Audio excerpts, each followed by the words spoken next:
평화의 길 함께 열어가요.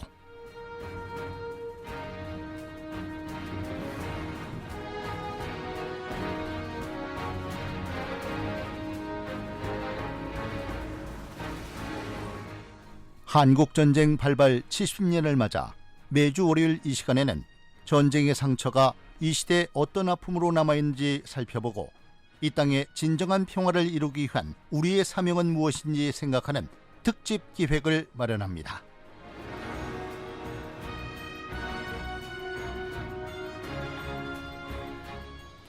평화의 길 함께 열어가요. 한국전쟁 발발 70년을 맞아 CBS 캠페인과 연계 특별기획으로 전해드리고 있습니다.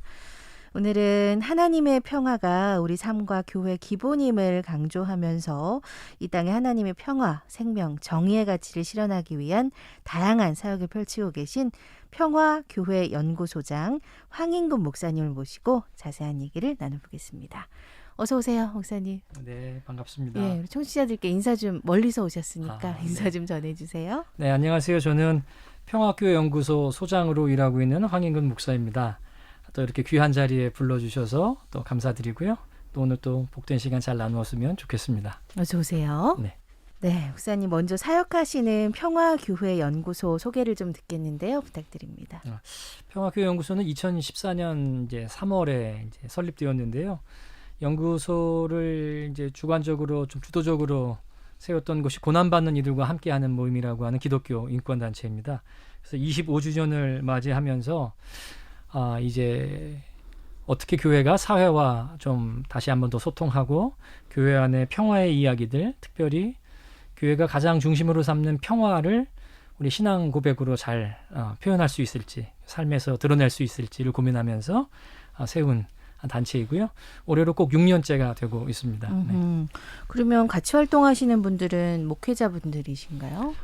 목회자분들이 조금 더 많은 것 같긴 한데요. 꼭 그렇지만은 않고요.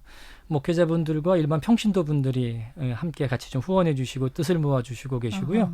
그다음에 이제 그 안에 사무국이 있고 그다음에 이제 운영위원들과 연구원들이 있습니다. 그리고 제일 중요한 건 이제 목회자 평신도 다 이렇게 어우러지는 우리 총회원들이 있는 거죠. 그분들이 뜻을 모아 주셔서 연구소가 이렇게 운영되고 있습니다. 그렇군요. 서울에 있습니다. 서울 서대문구에 있네요. 네. 예. 오늘 이렇게 멀리서 와주셨는데 참 감사드리고 오늘 우리 목사님을 모시면서 저희가 평화에 대한 주제를 좀 얘기해 보겠다 했는데 사실은 이제 연구하시는 곳 이름도 평화교회 연구소예요. 네. 처음 좀 섭외를 받으셨을 때 어떠시던가요? 평화야말로 실은 교회의 기본 주제죠. 교회가 가장 많이 말하기도 하고요. 그런데 안타깝게도 교회 안에서 그렇게 좀 쉽게 이루어지지는 않는 것 같아서 우리가 좀 이 주제를 너무 좀 등한시한 건 아닐까. 이걸 좀 다시 한번 세우는 게 앞으로 새 시대 교회의 과제이겠다 싶습니다. 그래요. 밀접한 주제다. 네네. 우리 목사님께서는 어떻게 좀 처음에 이 활동 시작하게 되셨어요? 제가 이제 10년 전에 아까 좀 전에 말씀드렸던 고난받는 이들과 함께하는 모임에 이제 총무로 일하고 있었는데요. 네. 그때가 이제 고난 모임이 꼭 이제 20주년을 맞이할 때였어요. 그래서 20주년을 한참 준비하고 있는데 좀 앞으로 지나온 20년과 앞으로 20년에 대해서 고민이 많이 생기더라고요. 특별히 이 기독교 운동의 규모가 축소되고 또 그 한계가 조금 드러나기 시작했는데 70년, 80년대를 중심으로 일하셨던 분들이 좀 이제 그 우리 후세대에게 90년대 또는 2000년대의 그 후배들에게 이 자리를 넘겨줬는데 굉장히 좀 그 규모가 작고 연약한 거예요. 왜 그럴까? 가만히 보니까 70년, 80년대에 이제 민주화를 열망하는 그 마음들, 그러니까 시대적 요청을 받아서 네네. 그 일들을 쭉 해왔는데 이제 그게 어느 정도 일단락되고 나서 새로운 동력의 힘을 얻고 있지 못한 거죠. 그러다가 그 고난 운동의 실은 신앙 고백이 딱 눈에 다시 들어왔어요. 평화로운 세상, 올바른 믿음의 교회. 그게 고난 함께가 지난 20년 동안 해왔던 것이었는데 그거를 곱씹어 보니까 지난 20년 동안 고난 운동이 평화로운 세상을 위해서 일해왔는데 앞으로 20년은 실은 그 평화로운 세상을 만드는 올바른 믿음의 교회를 세우는 게 더 장기적으로 필요하겠다. 그리고 지금 어느 순간 그 평화의 가치를 잃어버리고 교회가 표류하고 있는 건 아닐까. 그래서 올바른 믿음의 교회 운동 이거를 좀 다시 한번 주창하게 되었고요. 그때부터 이제 준비해서 2014년에 설립하게 되었습니다. 알겠습니다. 앞에 얘기해 주신 부분 중에요. 이제 7, 80년대 기독교 운동에서 이 후대로 넘어오는 동안에 어떤 동력이 필요했다라고 지적을 해주셨는데 사실 이제 그 과정에서 민주화되는 과정 또 산업화되는 과정에서 필요했던 기독교 운동이 있었을 텐데 그러면 지금 네. 이제 고난함께에서 그 정신을 이어오고 있다고 하셨거든요. 네. 그럼 현대 사회에서 필요한 기독교 운동은 이 어떻게 보면 사회에서 소외된 우리 이웃과 함께하는 것이다. 뭐 이렇게 판단하신 건가요? 뭐 그렇죠. 그리고 이제 어떤 하나의 주제만 가지고 하는 평화 운동이 아니라 일상생활에서 태도가 되는 운동이 필요하겠다. 일상의 운동. 예, 일상의 운동으로 나아가지 않으면 평화라고 하는 주제를 이제 계속 주장하는 것으로는 충분하지 않다. 그게 생활이 되도록 하는 게 신앙 고백의 요체가 되지 않을까 싶습니다. 알겠습니다. 그러면 우리 연구소의 평소 활동들을 좀 들어보겠는데요. 오늘 또 소개하는 여러 자료들도 갖고 와주셨는데 어떤 일들 하고 계신가요? 이거 연구소 자랑인지 모르겠는데요. 연구소는 참 많은 일을 하고 있습니다. 네, 특별히 이제 세 부분으로 나누면 학술 연구 분야로 해서요. 좀 건강한 신학, 좀 교회의 길에 대한 연구하고 강좌들을 계속 열고 있습니다. 특별히 평연 아카데미라고 해서요. 1년에 6차례에서 8차례. 한 번 할 때마다 6강 정도의 4강에서 6강 정도의 아카데미들, 신학 아카데미들을 하고 있고요. 그다음에 평화절기 예배 연구 모임이라고 해서 교회력과 또 다르게 또 우리가 지켜야 할 평화의 절기들을 한번 좀 세워나가면서 교회가 그걸 신앙 고백으로 삼을 수 있는 예배 모형들을 좀 준비하기도 하고 있고요. 그다음에 또 여러 가지 책 모임들 하면서 올바른 신앙의 길들을 좀 모색하고 있습니다. 그리고 두 번째는 이제 교육 훈련 출판 사업인데요.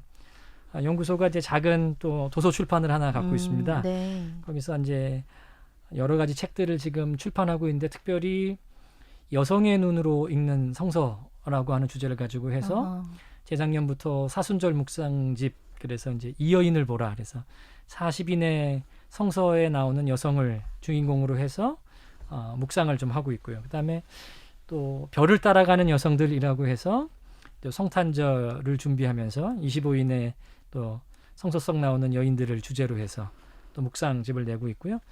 그리고 얼마 전에 미국 장로교회 후원을 좀 받아서 청소년 평화교육교재 올리브라고 하는 책을 좀 출판했습니다. 오늘 갖고 와주셨어요. 올리브네요. 네. 올리브. 예, 네. 올리브. 예, 이제 그래서 이제 올리브유까지 붙여서 올리브유. 네. 성서에 나오는 이제 치유의 기름인 올리브유를 상징하기도 하고요. 함께 공생하자라고 하는 마음을 담기도 했는데요. 특별히 이 교재는 교리교육에 멈춘 한국 교회에 교류교육을 좀 넘어서 생활신앙으로 갈 수 있게끔 좀 삶에서 서로를 그렇게 좀 받아들이고 자기를 네. 표현하는 것들에 좀 중심을 두고 만들었고요. 그리고 또 연구소가 제일 중심에 두고 있다고 해야 될까요? 이제 화해자 훈련을 좀 준비하고 있습니다. 네. 교회가 갈등 상황에 사실 굉장히 취약한데 교회 안에서 실은 싸움이 나면 부끄럽게도 교회가 깨지거나 누군가 나가는 일들이 많잖아요. 네. 화해를 말하고 있는데 왜 화해하지 못할까? 실은 이게 머리로만 화해를 배워서 그런 것 아닌가 싶고요. 그래서 실은 우리 안에 있는 그 깊은 화해의 힘이 있으니 그걸 다시 한번 좀 꺼내고 수련하고 훈련해서 그 태도를 만들어가자. 또 그 프로세서를 만들어가자라고 해서 화해자 훈련 과정들 또는 돌봄 지지 서클들 이런 것들을 지금 해나가고 있고요. 마지막으로 목회 실천 교회 네트워크 사업이 있는데요. 연구소가 이제 작년에 사회가 끝났는데 평화 목회 세미나라고 하는 걸 엽니다. 앞에 다 평화가 붙네요. 예, 예. 보통 목회 세미나가 꼭 그런 건 아니지만 좀 교회 성장을 좀 그렇죠. 이제 중심에 두고 할 예. 때가 많은데 아니 교회 성장보다 더 중요한 건 복음이 우리에게 말해주는 삶의 태도 그다음에 그 본질에 대한 얘기를 해서 평화 목회 세미나는 1차 년도엔 캐리그마 2000년도에는 이제 우리 디다케, 3000년도엔 디아코니아, 4000년도엔 코이노니아, 그러니까 이제 우리 설교, 교육, 뭐 봉사, 친교, 이 교회의 4대 기둥이라고 하는 주제를 세워서 평화 목회 세미나를 좀 하고 있고요. 그다음에 매월 12월 24일이면 성탄절 우리 새벽성을 도는데 보통 이제 우리 지역에 있는 교회들이야 각 성도들이나 마을 이웃들과 함께 하잖아요.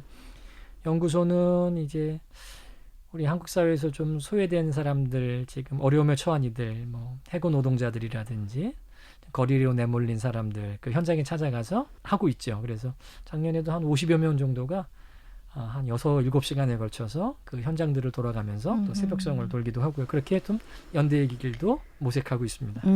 하고 계신 활동들을 쭉 들어보니까 이게 연구소 그 혼자만 하실 수 있는 일이라기보다는 좀 함께하는 분들이 있어야 그렇죠. 가능한 일들이 많을 것 같은데 되게 연대하는 분들이 많으세요? 어떠세요?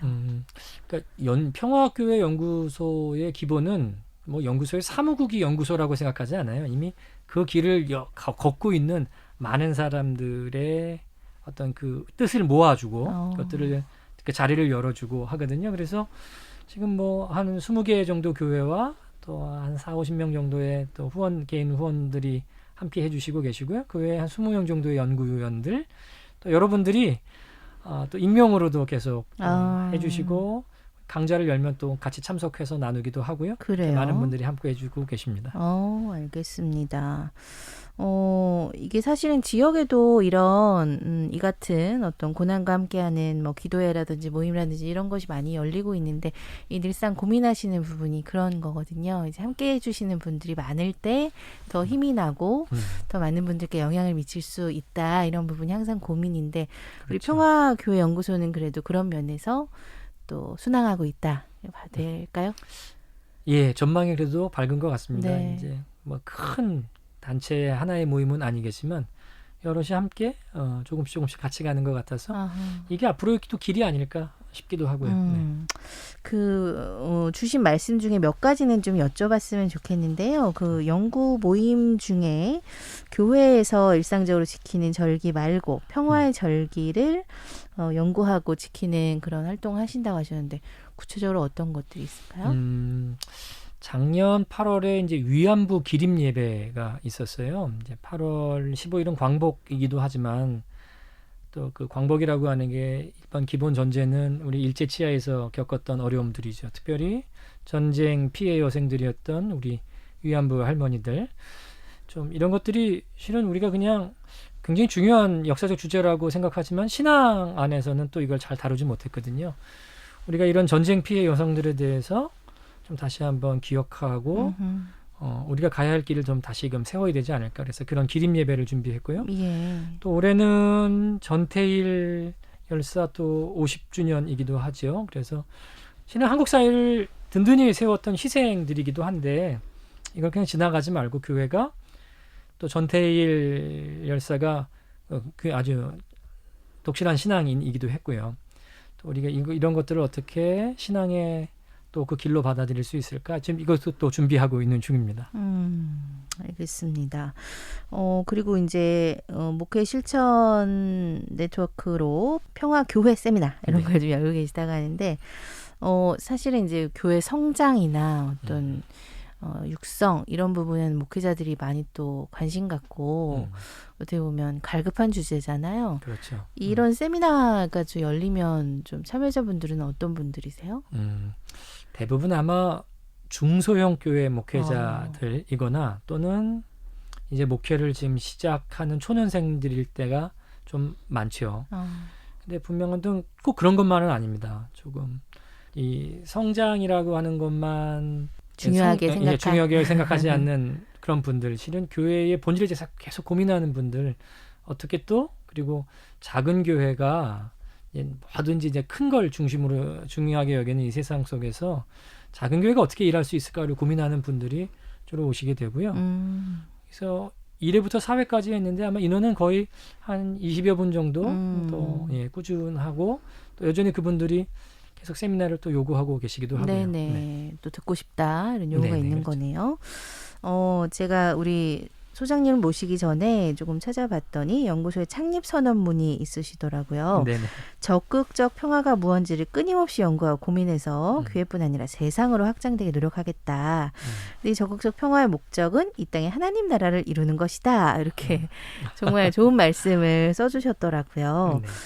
평화의 가치, 특별히 하나님 나라 평화의 가치가 세상 가운데 좀 전해졌으면 좋겠다. 이런 소망이신 것 같은데 정의를 내려본다면 뭐라고 할 수 있을까요? 그래요. 사실 저도 이 질문이 제일 좀 어렵긴 했는데요. 뭐 평화에 대한 여러 가지 정의들이 있죠. 뭐 밥을 공평하게 먹는 게 평화다라고 하시는 분들도 있고, 또 전쟁이 없는 상태를 뭐 기본적으로 평화다라고 이제 말하는 분들도 계신데요. 연구소는 아마 다양함과 고유함이 아닐까 싶습니다. 좀 서로를 좀 깊이 받아들이고, 그리고 또 자신이 고유한 하나님의 말씀인 걸 좀 받아들이는 삶. 어허. 그래서 서로를 좀 밀어내지 말고 하나님의 형상으로 받아들일 때 존중이 나올 것 같고요. 그 존중과 어떤 그런 환대가 기본이 될 때 평화로운 세상, 하나님 나라의 어떤 기본이 생기지 않을까 이런 생각을 했습니다.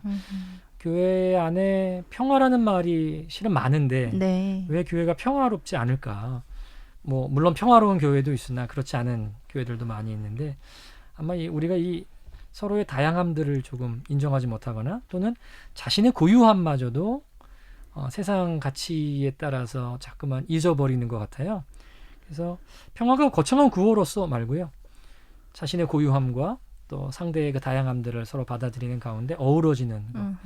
그게 평화가 아닐까. 뭐 누군가 얘기했듯이 뭐 평화로 가는 길이 뭐 따로 있는 것 아니죠. 뭐 평화가 곧 길, 서로를 받아들이는 것, 뭐 서로를 용납해주고 환대하는 삶. 교회가 또 그 일에 앞장서는 게 교회가 말하는 평화의 또 다른 일면이 아닐까 싶네요. 네. 근데 최근에 이제 코로나 상황이 이제 심각해지다 보니까 사실은 정말 낯선 이들이 올 수 있고 그런 분들을 환대하는 곳이 사실은 교회 공동체였는데 어떤 그 방역적 측면에서 그런 부분에 대한 이제 우려하시는 분들도 있으신 것 같아요. 우리 기독교인들에게 참 이게 과제가 아닐까 싶은데 최근의 상황들은 좀 우리 목사님은 어떻게 보고 계세요? 교회가 정말 중대한 기로에 서 있는 것 같아요. 뭐 어느 시대나 위기가 아닌 적이 뭐 없겠지만 특별히 올해 같은 경우에는 이번 어떤 시기는 세간의 정말 이목이 교회를 향하고 있는 것 같고요. 이제는 더 이상 말로써 이거를 피할 수는 없을 것 같아요. 여기에 대해서 교회가 분명한 교회적 태도들을 세워나가면서 흔들리지 않는 모습들 그리고 좀 세상 사람들이 교회를 이렇게 얕잡아 보는 이유 중에 하나가 말과 행실이 다르다라고 하는 것들 그리고 늘 자기만 옳다라고 주장하는 것들 그런 것들 때문인 것 같은데 이런 것들을 이제 말로서 피하지 못하겠다. 이번 기회에 분명하게 교회가 어떤 공동체인지 좀 보여줄 필요가 있겠다. 예, 좀 싶긴 합니다. 네. 행동으로 보여줘야 된다. 특별히 좀 적극적 평화의 실천, 특별히 하나님 나라 완성을 위한 평화 실천이 중요하다고 하셨는데, 이제 어우러짐, 다양성을 인정하는 것, 뭐 이런 가치들은 사실 선언적 가치로 많은 분들이 공감을 하실 텐데, 우리 성도 한 명 한 명이 좀 실천하실 일이 있으면 좀 받아들이시기가 쉬울 것 같아요. 어떤 게 있을까요? 뭐 이게 너무 원론적인 얘기가 될지 모르겠는데 저는 당연히 먼저 기도인 것 같습니다. 기도.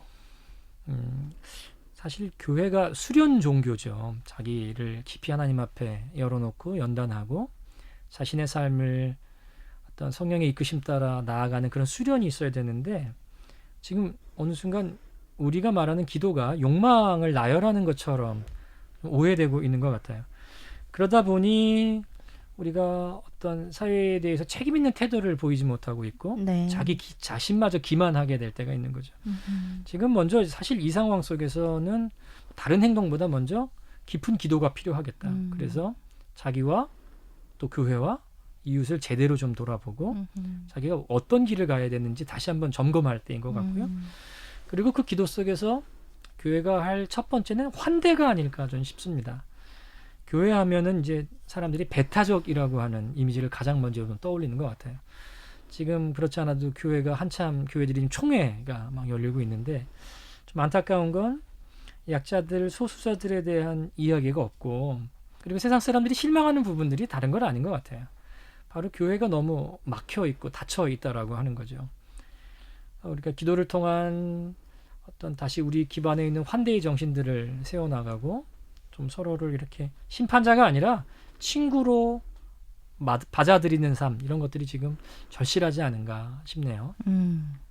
앞으로의 남아있는 신앙생활을 어떻게 할 것인가를 점검해야 할 때이다. 이런 네네. 진단이신 것 같아요. 이 코로나 시대에 많은 강연이나 또 연구 모임들이 중단이 되고 있는데 우리 평화교회연구소가 이 온라인으로 만날 수 있는 마가복음과 그 속에 나타나는 예수님의 모습을 바라보는 강연을 열고 계시다고 하는데 어떤 취지로 하고 계신가요? 연구소는 매년 6차례에서 8차례 정도 그 아카데미를 열고 있습니다.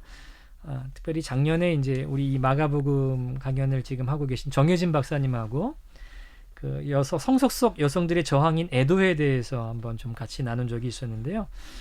그런 것들을 해나가면서 마가복음이 전하는 작은 이들에 대한 성경 이야기, 그리고 성경이야 늘 실은 작은 자의 위치에서 낮은 곳에서 이야기를 네네. 시작했으니까요.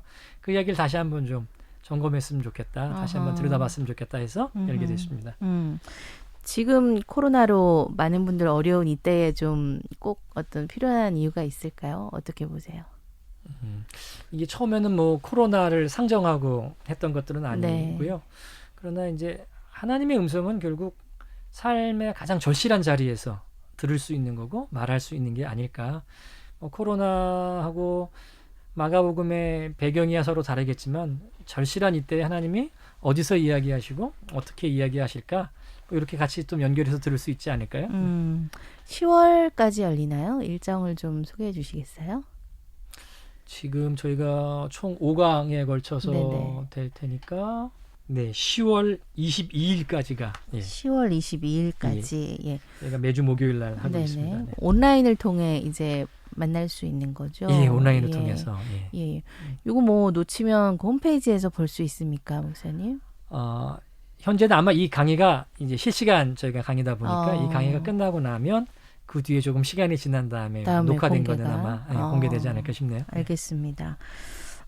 좀 이 마가복음 속에 나타나 있는 어떤 낮은 자들에 대한 예수님의 마음을 좀 알리고 싶다 하셨는데 사실은 70년 전에 우리 이 땅에 있었던 한국전쟁 역시 어떻게 보면 이 땅에 살고 있었을 가장 을 중에 많은 민간인 약자들이 가장 큰 피해를 아마 입었을 거다 이렇게 또 생각이 되는데 전쟁의 참상 물론 뭐 70년의 세월이 흘렀습니다만 같은 취지로 좀 어떻게 볼 수 있을까요? 실은 뭐 이거는 강연하시는 우리 정혜진 교수님이 와서 말씀해 주시면 제일 좋을 텐데 네.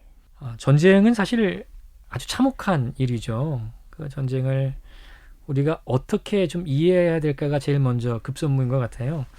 그러니까 누가 이겼냐, 뭐 누가 옳으냐는 기독교의 주제가 일단 아닌 것 같습니다. 저는 결국 한국 전쟁을 통해서 또는 한국 전쟁뿐만 아니라 모든 전쟁을 바라보면서 교회가 기독교인들이 가져야 될 건 주님이 지금 어디에 계시는가 거기에 답이 있지 않을까. 네. 사실 전쟁이 나면 군인들만 싸우는 게 아니죠. 그 안에서 아까 말씀하셨듯이 을 중에 을인 많은 이제 약한 이들이 먼저 네. 고통을 당하게 될 텐데요.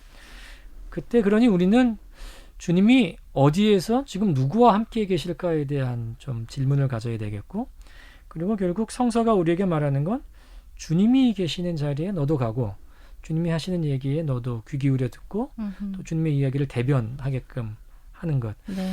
그러니까 저희가 누가 이겼냐, 누가 졌냐, 누가 옳으냐, 누가 그르냐에 앞서 주님이 지금 어디에 계시는가. 전쟁을 바라볼 땐 그렇게 바라봐야 하지 않을까. 그래야 주님의 마음으로 그 을 중에 을이라고 하는 분들과 같이 할 수 있지 않을까 싶네요.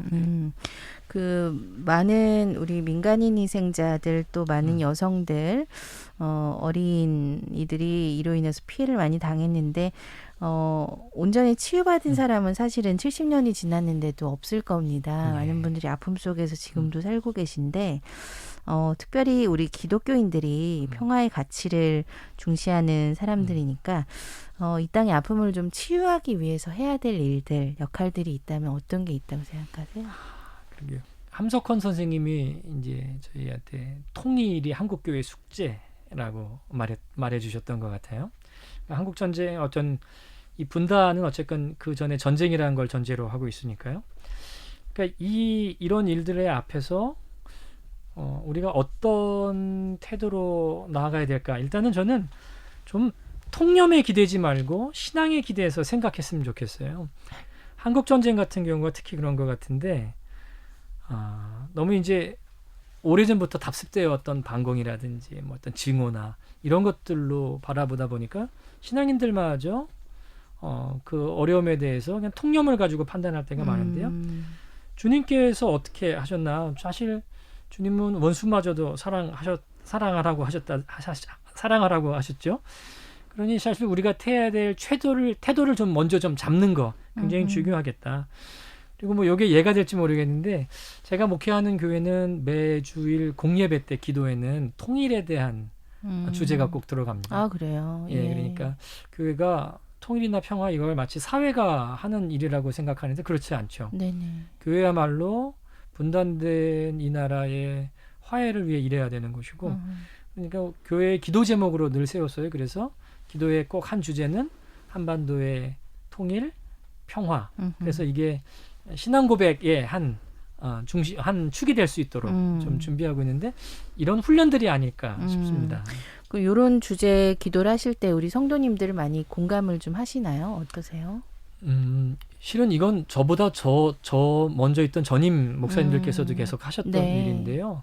제가 그분들한테 들으니 처음에는 조금 이제 익숙하지 않으신 거죠. 근데 이게 보니까 그래도 끊임없이 교회야말로 이념을 넘어서 화해를 말할 수 있는 곳이다. 예. 계속 이야기해 주셨고 이게 벌써 한 20, 30년 교회 안에 스며들다 보니까 교인들은 기도할 때 늘 통일이 우리 교회의 기도 제목이고 당연히 해야 된다. 한국 교회의 숙제다라고 하는 인식을 갖고 계시더라고요.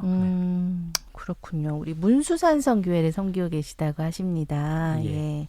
김포에 있는 교회인가요, 목사님? 예, 강화대교 건너기 바로 네. 전에 김포 끝자락에 있습니다. 예, 이렇게 또 목회도 하고 계신데 목사님을 뵈니까요, 뭐 한국전쟁을 겪으셨을 리는 만무하고요. 한국전쟁 이후에 좀 그 상황들을 이제 어쨌든 사회적으로 체득하셨을 그런 세대이신 것 같은데 개인적으로 생각하는 한국전쟁에 대한 기억, 뭐 그런 건 어떤 게 있을까요? 뭐 들으셨던 이야기. 이 자리에 모셨던 분들 가운데는 이제 뭐 가족분 중에 이산 가족이 있으셔서 직접적 얘기도 하셨고 아니면 뭐 금강산에 다녀오셨던 얘기하신 분도 계시고 하신데 그렇게 말씀하시니까 몇 가지 기억이 나는 게 있는데 뭐 제 돌아가신 부친이 한국 전쟁 참전하셨던 참전하셨어요. 네, 참전하셨었죠. 그래서 매월 6월 25일은 고등학교 3학년 때도 가정 예배가 길었습니다. 그래서 지각을 해도 좋으니 너가 알아야 된다. 근데 이제 뭐 안타까워하셨죠.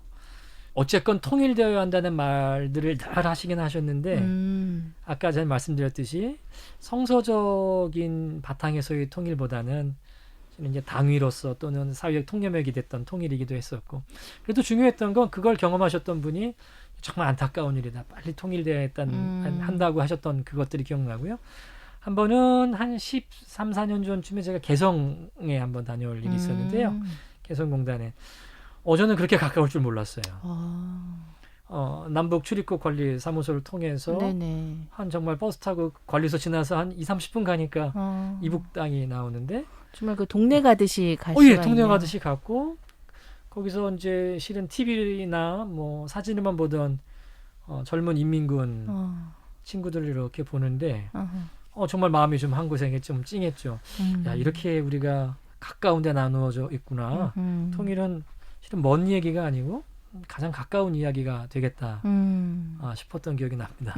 사실은 굉장히 가까운 땅이고 만날 수 있는 사람들이구나. 예, 그리고 여담이지만 뭐 제가 있는 교회에서 이북까지 직선거리로 6km입니다. 6km. 예, 그래서 전에 그 페이스북 같은 거 하면은 자기 글 쓰는 위치가 이렇게 떴던 때가 있었어요. 예.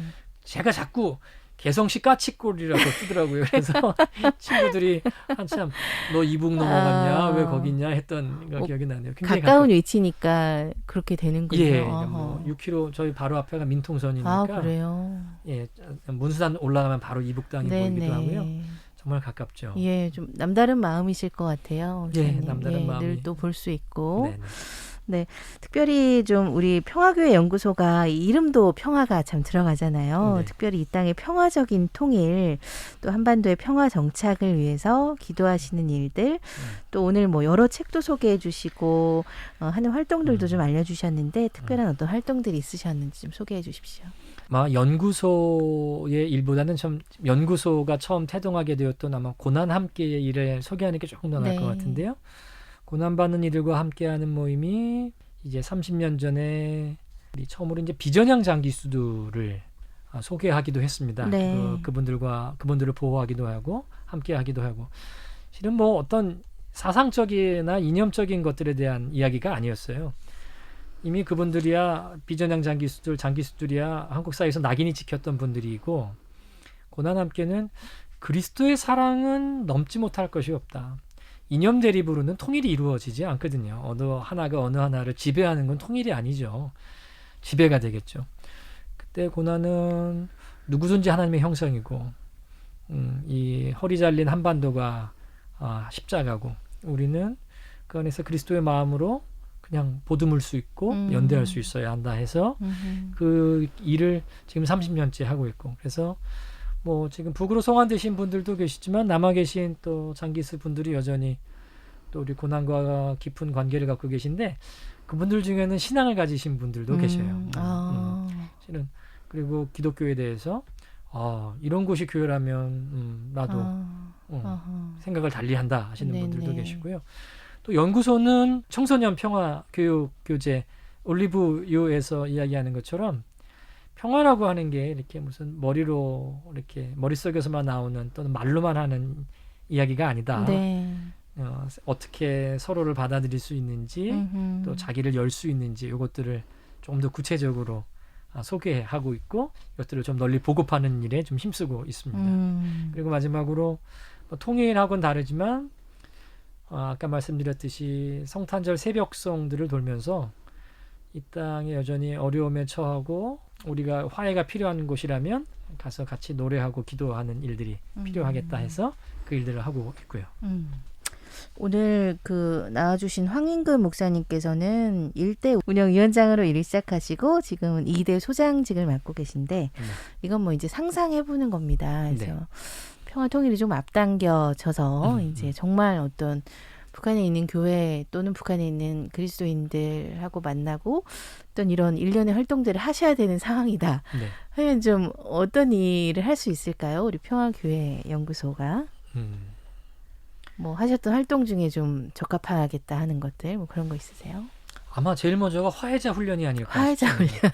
실은 통일이라고 하는 게 뭐 정치적으로 합의했다고 이루어지는 건 아니겠죠. 그렇죠. 지난 70년간의 서로 떨어져 살았던 서로 다른 정체성을 가지고 살았던 네. 사람들이 그냥 통일됐어. 이제 친구해 한다고 해서 친구가 될 거라고 맞아요. 생각하진 않아요. 뭐 사실 한반도 안에서 한국 사회 안에서도 아직도 여러 가지 분열들이 있는데요. 아마 화해자 훈련 같은 것들을 통해서 서로를 좀 잘 알아가고 서로의 언어를 맞춰가는 일들 그리고 그게 얼마나 신앙적인 일인가를 좀 소개할 수 있지 않을까 싶네요. 예, 그런 일들을 아마 처음에 시작할 수 있을 것 같습니다. 서로 화해하고 좀 같이 갈 수 있는 방법 네. 뭐 언어나 문화도 많이 다를 테니까요. 그렇죠. 예. 알겠습니다. 연구소가 펴내셨던 책들 앞에 소개도 해주시고 또 갖고 와주셨는데 요거 외에도 혹시 뭐 소개할 일들 혹시 있으신가요? 우리 연구소에서 출판업도 하고 계시다고 하는데 네. 어떤 책들을 좀 주로 펴내고 계신지. 지금 이제 여성의 눈으로 읽는 성서 묵상집 이제 3권이 나왔고 네. 청소년 평화교육 교재가 한 권 나왔고요. 지금 이제 근간이죠. 지금 준비하고 있는 것들이 몇 책이 있는데 제일 먼저는 우리 교회 안에서 평화 찬양집을 하나 교회 쓸 수 있는 평화 찬양집을 지금 준비하고 출판 준비 단계에 있습니다. 예. 그래서 요거는 재밌게도 보통 찬양들이 보다 보면은 음의 높낮이가 여성과 남성이 좀 다르다 보니까 남성한테 쉬우면 여성한테 높거나 또 여성한테 쉬우면 남성이 낮거나 하거든요. 뭐 그래서 찬송가 같은 건가요? 뭐 그렇죠. 찬송가 같은 거죠. 예배 때 쓸 수 있고 예. 또는 어떤 모임에 쓸 수 있는. 그러니까 이렇게 모든 이들이 좀 편하게 다가갈 수 있고 그다음에 그 가사 내용이 너무 이렇게 옛 찬양들이나 이런 것들 보다 보면 실은 장애인 차별의 말들이 있기도 하고 좀 어떤 좀 전투적인 표현들이 있기도 한데요. 조금 더 그 서로를 공평하게 대하고 하나님의 사랑을 누구나 좀 받아들이기 쉽게 표현할 수 있는 평화 찬양집들, 그리고 개인적인 구원에 관한 찬양도 있지만 사회의 구원을 향해서 어떤 태도를 갖게 되는 그런 가사를 좀 해갖고 세운 찬양들을 좀 수집해서 찬양집을 하나 지금 마련하고 있고요. 그리고 이번에도 또 가장 아픈 현장들에서 있었던 또는 뭐 환경이나 노동이나 여성이나 또 장애나 여러 현장들에서 있었던 그 설교문들을 또 좀 수집해서 묵상집으로 지금 만들어서 성탄절 묵상집을 또 지금 준비하고 있고 여성신학 아카데미가 몇 해 동안 있었는데요. 그것들을 좀 엮어서 여성신학 인문 아카데미에 대한 책도 하나 지금 준비하고 있습니다. 성탄절 묵상집은 그 현장에서 있었던 드려졌던 예배의 설교문들이나 설교군요. 예, 또는 그걸 중심으로 다시 한번 또 묵상으로 다시 편집해서 예, 성탄절을 맞이할 수 있도록 준비하고 있습니다. 그러시군요. 앞에 평화 찬양집 얘기도 하셨는데 여기 이제 기존의 곡들 중에 또 수집을 해서 아마 창작곡도 있습니까? 예, 창작곡이 더 많고요. 뭐 이제 기존의 곡들이라고 하더라도 뭐 많은 분들이 알지 못하실 것 네. 같아요. 그래서 그것들을 좀 보급하고 좀 교회에서 함께 예배 때 또는 모임 때 쓸 수 있을 만한 찬양으로 좀 수집해가지고 또 창작된 곡들을 다시 정리해서 네. 지금 발표하려고 하고 있습니다. 그 얘기해 주신 거를 정리해 보면은 그 내용도 참 평화롭고 네. 일단 부르기도 되게 예, 평화롭고 그쵸. 그런 거네요. 평화롭게 맞습니다. 찬양할 예, 수 있는. 예, 네네, 맞습니다. 알겠습니다. 기대 많이 하고요. 우리 목사님이 또 글을 굉장히 많이 쓰셨더라고요. 예, 홈페이지에 많이 수록이 돼 있는데 그중에 이제 지금 겪고 있는 코로나 상황 이후에는 동네에 있는 교회들, 작은 교회, 생활교회들의 신앙 가치가 좀 중요해지지 않겠나, 그런 시대가 올 것이다 라는 또 예측도 하셨는데 그렇게 생각하신 이유가 있으셨어요? 저는 처음에 한국 시대에 좀 한국의 교회가 전파됐을 때가 이제 회개의 계절이었던 것 같아요. 회개와 그래서 부흥, 그래서 뭐 이제 우리 원산 부흥 운동이라고 하기도 하고, 처음 회개 운동과 부흥 운동이 일어나면서 교회가 이 땅에 정착했죠. 그리고 나서 그 다음 시대가 왔는데 그게 성장의 시대가 아니었던가 싶습니다. 7, 80년대 한국 경제 성장과 함께 교회도 성장이 됐죠. 그리고 이게 근 30년 넘게 아마 한 시대를 이렇게 이끌어왔던 것 같은데 그 시대가 지금 종말을 구하고 있는 것 아닌가. 어떤 이런 성장 중심의 가치가 이제는 더 이상 유효하지 않다고 하는 거죠. 하나님께서는 이제 그렇게 양적으로 부흥한 교회들이 생활 속에서 신앙생활, 그 어떤 생활로 그 신앙들이 자리 잡기를 원하시는 것 아닌가. 그리고 때마침 코로나19라고 하는 것들이 한 곳에 여러 사람이 많이 모이는 것들과는 다른 형태의 모임을 지금 만들어주는 것 같아요. 대형 교회 중심으로 이끌어왔던 교회 패러다임이 하나 끝났고, 실은 이제 작은 교회, 이미 동네 곳곳에 스며들어가 있고 각자의 역할을 하고 있는 교회들로 다시 좀 재편될 때가 된 거 아닌가. 그러니까 저는 성장이 나쁘다는 생각은 안 합니다. 다만 성장 시대가 끝난 거죠. 이젠 더 이상 그런 양적 성장이 일어날 것 같진 않아요. 뭐 교회를 몰라서 교회를 사람들이 못 다니는 건 아닌 거거든요. 이제 그 신앙생활의 모습이 모범적으로 보일 때 사람들이 신앙이란 저런 거구나, 그리스도를 믿는다는 건 저런 거구나 하고 오는 것 아닌가 싶고요. 그럼에도 불구하고 사람들이 아직도 이렇게 성장주의에 왜 이렇게 모여들고 있을까? 저는 마치 그 모닥불을 꺼졌는데 불이 꺼져도 실은 온기는 남아 있잖아요. 네. 지금 그런 모습 아닌가? 새 시대가 왔으면 이제 우리는 새로운 옷을 준비하고 새로운 길을 마련해서 네. 새 시대를 맞을 준비를 좀 해야겠다. 코로나19가 아마 그걸 좀 극명하게 보여준 거 아닌가? 이제 큰 대형 모임이 아니라 작은 소모임들이 건강하게 나아갈 수 있도록, 그리고 한국 교회와 한국 사회가 그걸 필요로 지금 하고 있다, 이런 생각이 들었습니다. 그 목사님 섬기시는 우리 평화교회 연구소 활동은 이 새 시대, 새로운 그 목회 시대에 좀 그 맞는 활동일까요?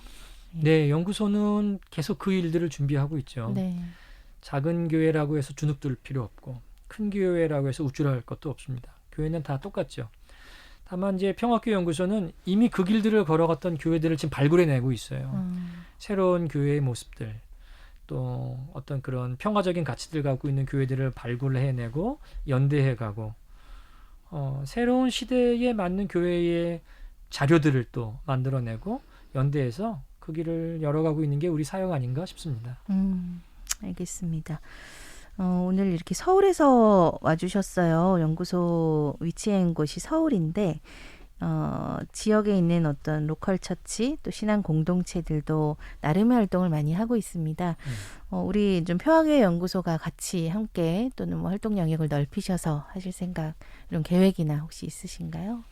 연구소가 사실 바라는 바죠. 연구소는 서울 중심으로만 일이 이루어지길 원하지 않습니다. 지금은 뭐 이제 시작 단계다 보니까 사무국이 서울에 있어서 서울 중심으로 되고 있는데 당연히 이 모임들이 곳곳에서 일어나기를 원하고 있고요. 평화교회 연구소라고 하는 이름이 없어도 좋습니다.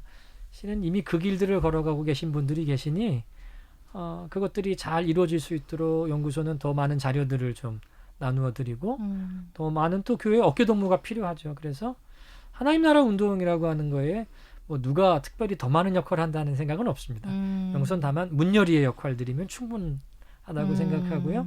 그 일을 조금 더 자신 있게 좀 신학화하고 신앙 고백화하는 일에 지금 매진하고 있습니다.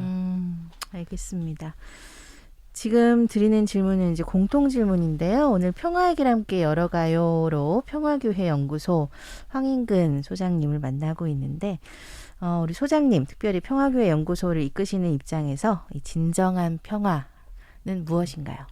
안셀림 그린이나 에크하르트나 우리 신앙의 선배들이 우리 사람은 각각 고유한 하나님의 말씀이라고 표현한 바 있는 것 같아요. 우리에게 평화라고 하는 건 자기가 진짜 하나님이 주신 고유한 말씀으로 살아가는 거고 또한 나뿐만 아니라 바로 저 사람도 심지어 교회를 다니지 않는 사람들도 다 하나님의 고유한 뜻이 있음을 고백하면서 한 형제와 자매와 가족으로 친구로 받아들이는 삶 모든 이들을 향해서 삶을 열고 자기 자신을 돌보는 것 그리고 결국은 그 가운데 주님이 어디로 가고 계신가 귀 기울여서 거기를 따라가는 삶이 곧 평화다. 이런 생각을 하고 있습니다. 그런 일들을 실천하는 것이 바로 평화다. 그렇죠. 네. 어려울 것 같아요, 많이. 많은 분들이 마음을 꼭 다잡고 이런 실천들을 해나가야 될 것 같습니다. 오늘 지역에 있는 우리 청취자들께는 또 연구소를 알리는 의미도 있었을 것 같아요. 방송 들으시는 우리 청취자들 또 시민들께 꼭 하고 싶은 얘기 있으세요? 제가 평화교회 연구소다 보니까 많은 분들이 평화가 뭐냐 하고 그건 뭐 특별한 사람들이나 하는 거 아니냐 이런 말씀. 저희 성도님들도 이제 가끔가다 그러죠. 뭐 같이 설교 말씀이나 뭐 성경 말씀 나누다 보면 참 이게 어렵다라는 말씀을 합니다. 실은 맞아요. 어려울 수도 있겠죠. 근데 저는 평화가 거창한 구호는 아니라고 생각합니다.